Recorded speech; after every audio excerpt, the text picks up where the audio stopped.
শুক্রবার উদয়পুর বিদ্যুৎ উপভোক্তা কার্যালয় অফিসে বিদায় সংবর্ধনা অনুষ্ঠান অনুষ্ঠিত হয়। এই অনুষ্ঠানে উপস্থিত ছিলেন division officer DGM Anand Sarkar, Gomati জেলার circle officer DGM Sajal Das, senior manager Kiranmoy Chakraborty, senior manager Mithu Debnath সহ আরও অনেকে। এই দিন সংবর্ধনা অনুষ্ঠানে lineman, senior helper, part time worker 4 জনকে চাকরিচ্যুত থেকে অবসরপ্রাপ্তদের বিদায় সংবর্ধনা প্রদান করা হয়। এদিন এই অফিসের কর্মকর্তাদের উপস্থিতি ছিল ব্যাপক সংখ্যক। সময় আমাদের এখানে যারা উপস্থিত 4 জন স্টাফে আমাদের চাকরি জীবন থেকে অবসর নিয়েছেন। চন্দনবাবু, কানু,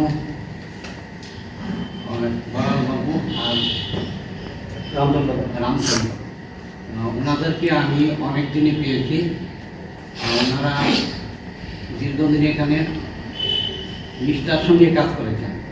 উদয়পুর সাব ডিভিশনটা খুব ইম্পর্টেন্ট একটা সাব ডিভিশন। এই সাব ডিভিশনে আমি দেখেছি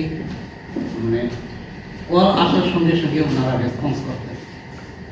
যদি এরকম না হয় তার এই সাব ডিভিশনটা চালানো খুব অসম্ভব হয়ে পড়ত। কারণ এখানে সিনিয়র ম্যানেজার তো আছেনই, ওনারা তো সবটা দেখেন। আবার আমাদের লাঞ্চ স্টাফ যারা আছেন ওনারাই সাব ডিভিশনের bureau report, S Bharat live 24 hours.